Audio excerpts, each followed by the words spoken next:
Hello everyone, welcome to my another blog Matheran hill station.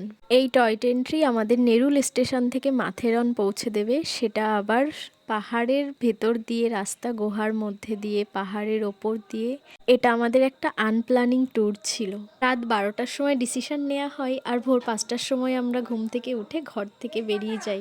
এত তাড়াতাড়ি ঘর থেকে বেরোনোর একটাই উদ্দেশ্য ছিল, এই টয় ট্রেনে করে যাওয়ার জন্যে, যেটা 21 কিলোমিটার পথ অতিক্রম করে নিয়ে যায়। 2.5 ঘন্টা সময় লাগে 810 ফুট ওপরে।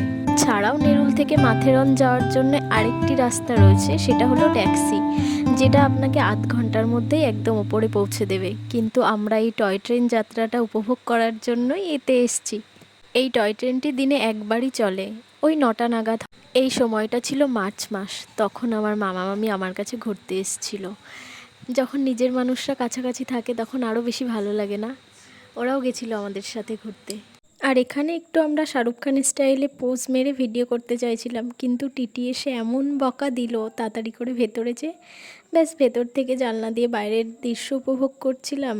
এই 2.5 ঘন্টার টয় ট্রেন যাত্রার এই দৃশ্যটা ছিল আমার কাছে সব থেকে সেরা। এখানে এত পাহাড় আর পর্বত দেখা যাচ্ছিল, মনে হচ্ছিল পাহাড়ের মেলা বসেছে এখানে। আমার বান্ধবীদের মুখে শুনেছি এই জায়গাটা নাকি বর্ষাকালে আরও বেশি সুন্দর হয়ে ওঠে, পাহাড়গুলো সবুজ হয়ে যায় আর সব ওয়াটারফলসগুলো ভালো করে দেখা যায়। যদিও বর্ষাকালে আসলে এই টয় ট্রেন যাত্রাটা উপভোগ করা হতো না, কারণ বর্ষাকালে টয় ট্রেন চলে না, এখান দিয়ে বন্ধ থাকে। রাস্তাটা ছিল একদম পাহাড়ের সাইড দিয়ে, একটু গা ছমছম করছিল, তবুও আনন্দও হচ্ছিল খুব। ট্রেন থেকে নামার পরে আমরা দুটো ঘোড়া বুক করেছিলাম। আজকের দিন পুরো অনেকগুলো পয়েন্টস আছে এখানে, সেগুলো ঘুরে দেখার জন্যে।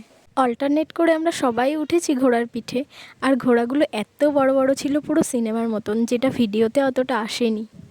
আজ পর্যন্ত আপনারা আমার যত ভিডিও দেখেছেন সেগুলোর বেশিরভাগটাই আমি আমার নিজের ভালো লাগার কারণে ক্লিপসগুলো নিয়ে রেখেছিলাম, এখন ব্লগে ছেড়েছি। ব্লগ করব বলে যদি ভিডিও করতাম তাহলে হয়তো আরও ভালো করে আপনাদের দেখাতে পারতাম, বাট হয়নি। নেক্সট টাইম চেষ্টা করব।